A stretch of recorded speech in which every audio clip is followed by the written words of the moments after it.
नमस्कार, मी रोशन शिंदे आणि R S टॉक्समध्ये तुमचं सर्वांचं हार्दिक स्वागत आहे। तर मित्रांनो, लोकसभा निवडणूक जवळ येते आणि मागच्या काही 4-5 दिवसांपासून पूर्ण देशभरात लोकसभेचा महासंग्राम सुरू झालेला आहे। तरी खूप सारे उमेदवार इच्छुक आहेत आणि खूप सारे लोकांची इच्छा आहे की लोकसभा निवडणूक लढवावी। असेच आपल्यासोबत आज नाशिक लोकसभा मतदारसंघातून आपले इच्छुक उमेदवार स्वामी शांतिगिरीजी महाराज आपल्यासोबत जुळलेले आहेत। आपण त्यांच्याशी आज गप्पा मारणार आहोत आणि तुम्ही तसंच व्हिडिओच्या शेवटपर्यंत आमच्यासोबत जोडून राहा। तर महाराजजी, जय श्रीराम। आमच्या चॅनलमध्ये तुमचं खूप खूप स्वागत आहे। हां सर। तर महाराजजी, लोकसभेची तारीख जवळ येते, कशी चालू आहे तयारी?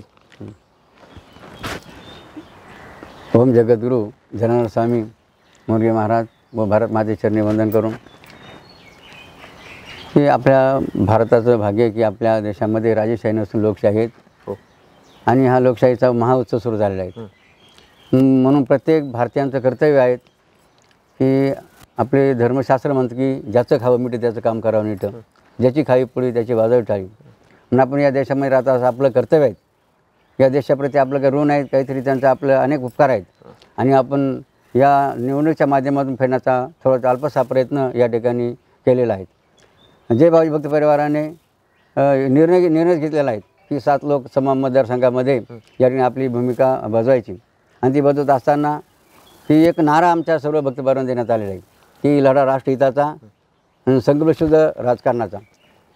या आता आपण बघतो की राजकारण काय परिस्थिती आपल्याला पाहायला मिळते समाजामध्ये। तर आम्हाला अनेक प्रकारे मंडळी राजकारणाविषयी वर्णन करून सांगत असतात की राजकारणाचे गलिच्छ आणि गढूळ झालेले आहेत आणि म्हणून त्यासाठी पवित्रा घेत असताना आमच्या सर्व भक्तपरिवारांनी निर्णय घेतलेला आहे की राजकारण हे शुद्ध झालं पाहिजे। जसं एखादं पाणी गढूळ असतं, त्याचा तुटीचा जर खडा फिरवला तर ते पाणी शुद्ध होतं। तसंच आपल्या या लोकशाहीमध्ये की आजकाल पाहतो ज्या पद्धतीने निवडणूक व्हायला पाहिजेत त्या पण निवडणूक होता अनेक प्रलोभन असतात, अनेक प्रकारचं त्यांना मोटिवेट केलं जातं जेणेकरून जे समाजाला मान्य नाही किंवा धर्माला संतांना मान्य नाही। आणि म्हणून आपल्याला जे धर्माला मान्य नाही, संतांना मान्य नाही, अशा प्रकारचं की जी का आतापर्यंत या लोकशाहीमध्ये राजकर्ते ज्या माध्यमातून निवडणूक लढवतात तर त्यापेक्षा वेगळ्या आगळ्या पद्धतीने निवडणूक लढवून यावेळेला आमच्या भक्तपरिवाराने असा विचार केलेला आहे की एक इतिहास घडवायचा लोकशाहीच्या माध्यमातून समाजाला पाहायला मिळेल। बरोबर। तर महाराजजी, काय अपेक्षा आहे, कोणत्या पक्षाकडून तिकीट भेटायला पाहिजे? तर बघा की प्रत्येकाचं एक मत अनमोल आहे आणि म्हणून प्रथमतः मतदाराने हा विषय लक्षात घेतला पाहिजे की 100% मतदान आपण केलं पाहिजे आणि 100% मतदान करत असताना आपलं मत कोणाला द्यावं हा अत्यंत महत्त्वाचा विषय आहे। कारण चुकीच्या माणसाला जर आपण मतदान केलं तर अत्यंत नुकसान मग आपल्या मतदारसंघाचं होऊ शकतं, देशाचं होऊ शकतं। आणि म्हणून बाबांचा पहिला मुद्दा या ठिकाणी आमच्या भक्तपरिवारांनी उचलला आहे की जसं आपण पेरणी करताना खडकावर पेरणी करीत नाही, आपण त्याला योग्य जमीन बघतो, ती पेरणी जर केली त्याचा फायदा होतो।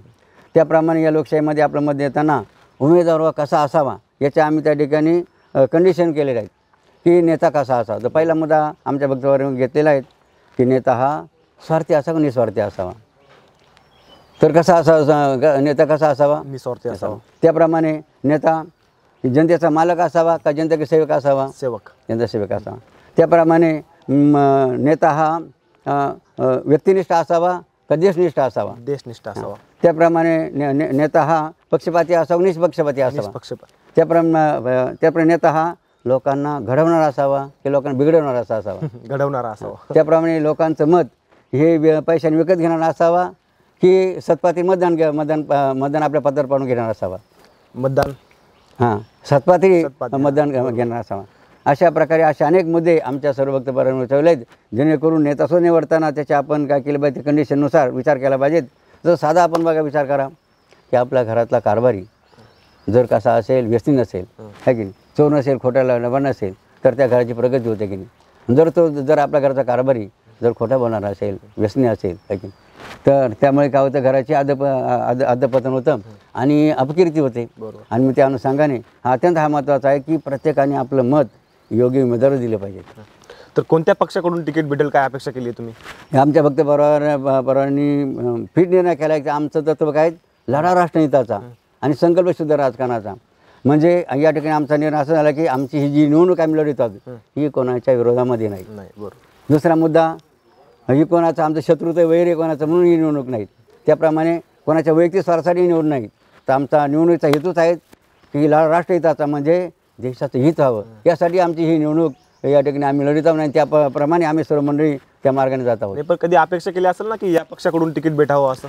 तर आम्हाला आमच्या मंडळीने हे ठरवलं की आम्ही कोणाच्या मागे जाणार नाहीत, कोणत्याही पक्षाच्या मागे आम्ही जाणार नाहीत. ज्या पक्षाला वाटतं, ज्या पक्षाला आमचा विचार पटेल आणि ते जर आमच्यावर आले तर आम्ही त्यांना प्रेमाने आमच्यामध्ये सहभागी करून घेणार आहोत. बरोबर. तर महाराजजी, आम्ही ऐकलं आहे की संतांना वैराग्य प्राप्त झालेलं असतं, तर तुम्ही का निर्णय घेतला राजकारणामध्ये उतरण्याचा? तर खरं अजून जनतेला बघा राजकारण म्हणजे नीट समजलं नाही. राजकारणाचा अर्थ काय आहे? तर राजकारणाचा अर्थ काय आहे की समाजसेवा करणं बरं का. राजकारणाचा अर्थ काय की समाजसेवाचं हे प्रभावी साधन आहे का. राजकारण म्हणजे काय? समाजसेवा करण्याचं प्रभावी साधन आहे. आणि समाजसेवा ही ईश्वर सेवा आहेत है की. आणि त्या माध्यमातून आमच्या मंडळींनी या ठिकाणी बाबांना आखाड्यात उतरवलेलं आहेत. आणि आपण पाहतो की उत्तर प्रदेशाचं उदाहरण आपल्यासमोर आहेत है की, की ज्या योगी आदित्यनाथ यांनी प्रथम बघा ते त्या मुख्यमंत्री नसताना काय अवस्था त्या राज्याची होती.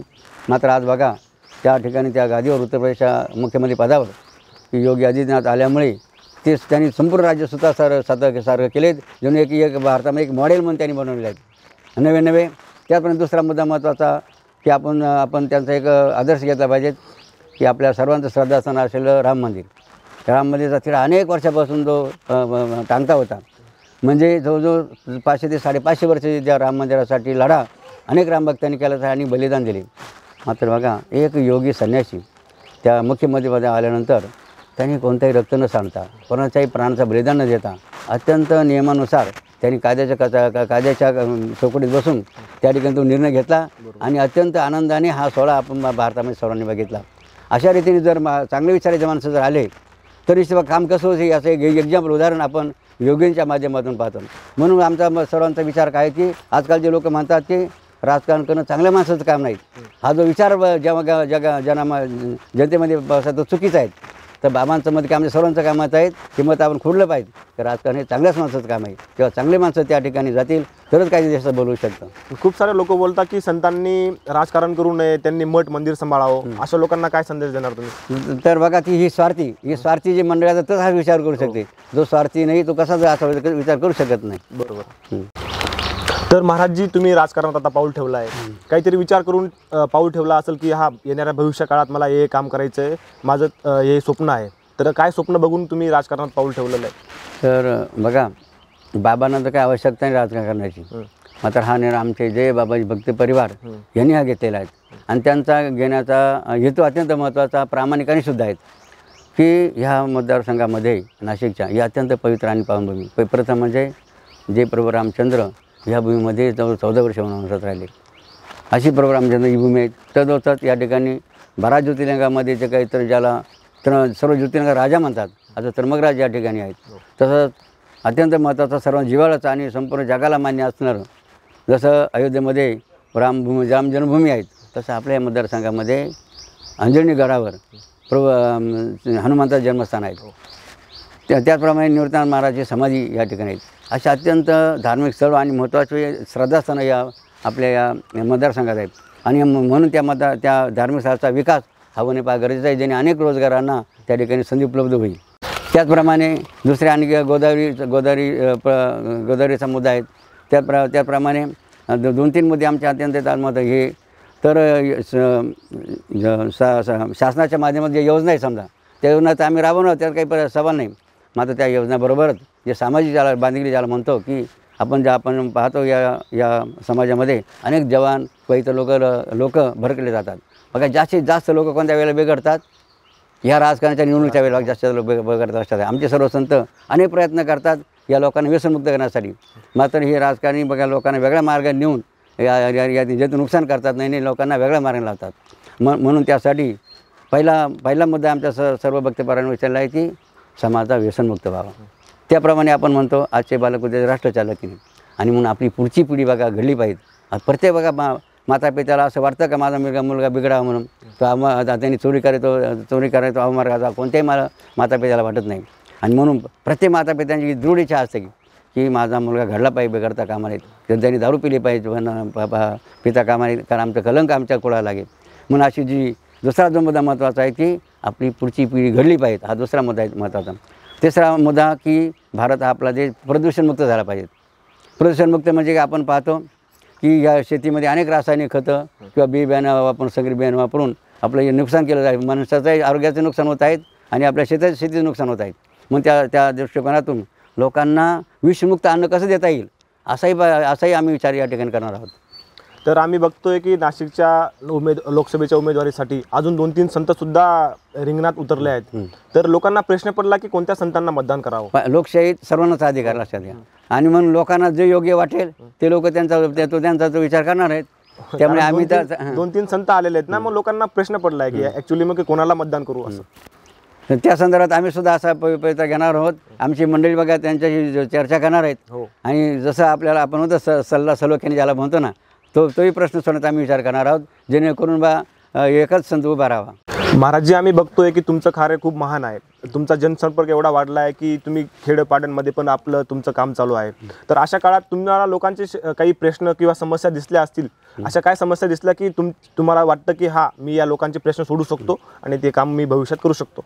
आता आमच्या जय बाबाजी भक्त परिवाराने एक प्रचार फेरी म्हणून गावोगावी काय केलं, या ठिकाणी संपर्क केला. संपर्क करीत असताना बाबांचा स्वतःचा हेतू प्रचार करणे नव्हता, तर बाबा त्या ठिकाणी कसा येण्यासोबत जात होते, त्या गावाच्या व्यथा काय, त्या गावाच्या समस्या काय, प्रश्न काय, अडचणी काय हे समजून घेण्यासाठी बाबा त्या ठिकाणी गेले होते. आणि मग त्या ठिकाणी प्रश्न जनतेला आम्ही डायरेक्ट आपण जो बिंदास बोलून म्हणतो ना, त्यामध्ये आम्ही विचारला की आपल्या व्यथा काय, आपल्या अडचणी काय. तर काही माता भगिनी या ठिकाणी स्वतःहून उभ्या राहिल्या आणि त्यांची अत्यंत बघा आपल्या हृदयाला भिडणारी व्यथा त्यांनी आमच्यासमोर मांडली. जसं उदाहरणार्थ समजा एका माता भगिनीने कालच बघा म्हणे, आतापर्यंत आम्ही अनेक खासदार निवडून दिले, मात्र ते निवडून गेले आमच्या गावाला आलेसुद्धा नाही म्हणे. आणि आम्ही पाण्यापासून वनवून फिरतो आणि आमची पाण्याची आमची अत्यंत अडचण बघा आमची पाण्यासाठी या ठिकाणी झालेली आहेत. आणि मग त्यांनी आम्हाला विनंती केली म्हणे, बाबा आम्ही तुम्हाला मत देऊ, मात्र आमचं पाण्याचं काम करा म्हणे पहिलं. त्याप्रमाणे एक कॉलेज कुमार उभा राहिला की त्या परिसरामध्ये शिक्षणाची गैरव्यवस्था त्यांना वाटली आणि मग त्यांनी अत्यंत तळमळीने त्यांचाही मुद्दा मांडला. म्हणजे आमच्या 10-15 किलोमीटरच्या परिसरामध्ये आमच्या ज्या कॉलेज कुमारी असतात त्यांना सुरक्षितता नाही आणि इतक्या दूर जाऊन त्यांच्या पालकांना ते योग्य वाटत नाही आणि म्हणून आमच्या परिसरामध्ये त्या अशा कॉलेजच्या विद्यार्थ्यांची शिक्षणाची व्यवस्था हवी असाही त्यांनी मुद्दा मांडला. रस्ते असतील, लाईट असेल, शिक्षणाची व्यवस्था असेल, अशा अनेक माध्यमं. काही नाही म्हणजे आम्हाला शैक्षणिक साहित्य नाही, अशा अनेक समस्या त्यांनी काही पुलाच्या मांडल्या, अशा जसं काही व्यसनाच्या मांडल्या. अशा अनेक माध्यमातून त्या लोकांनी आमच्या बिंदासपणे त्यांचे विचार मांडले, जे आमच्या हृदयाला मिटले. म्हणजे काही एका तर बघा एका जवानाने तर असं आमच्या सिन्नर तालुक्यामध्ये मुद्दा मांडला म्हणे, यावेळी जर तुम्ही चूक केली म्हणे, यावेळी जर समजा चूक केली म्हणे, योग्य अवस्था तुम्ही जर निवडून दिलं नाही तर तुमची दुसरी तिसरी पिढी म्हणे ते मुलं काय विचार करतील, आमच्या पूर्वजांनी ही गलती केली म्हणून आम्हाला हे दिवशी आता भोगावं लागले म्हणे. नाही तर आम्हाला अशी अवस्था आली नाही. आणि नशा बघा त्यावेळेला बाबाच्या डोळ्यातून बघा त्यावेळेला अश्रू झाला होता का काय बघा त्यांच्या भावना या ठिकाणी बाबाविषयी त्यांनी व्यक्त केल्या होत्या. तर आत्ताच मागे आपले पंतप्रधान मोदीजी आले होते नाशिकमध्ये, काय चर्चा झाली तुमच्यासोबत? आता त्याविषयी चर्चाचा काही विषय नव्हता, फक्त आमची भेट होती. त्यांनी सदस्य आमच्या सर्वांची भेट घेतली फक्त, तर चर्चा काही विषय त्यावेळेला झालेला नाही. तर महाराजजी, आम्ही अपेक्षा करू की तुम्हाला निवडणुकीत यश मिळावं आणि तुमचा मौल्यवान वेळ आम्हाला दिल्याबद्दल खूप खूप धन्यवाद. बाबांना असे आनंद वाटला की लोकशाहीचा हा चॅनल हे चौथा स्तंभ मानला जातो. त्यामधून आपण समाजामध्ये अत्यंत महत्त्वाचे विचार या ठिकाणी घेऊन जातात. म्हणून आपल्याही चॅनलचा धन्यवाद देऊया आणि बाबांच्यानी आणि भगिनींनी प्रार्थना करूया, यांना आयुष्य आरोग्य लाभो, यांच्या हातून अशा प्रकारे या देशाची सेवा घडो. देश सेवा घडो. जय बाबाजी, जय भारत माता.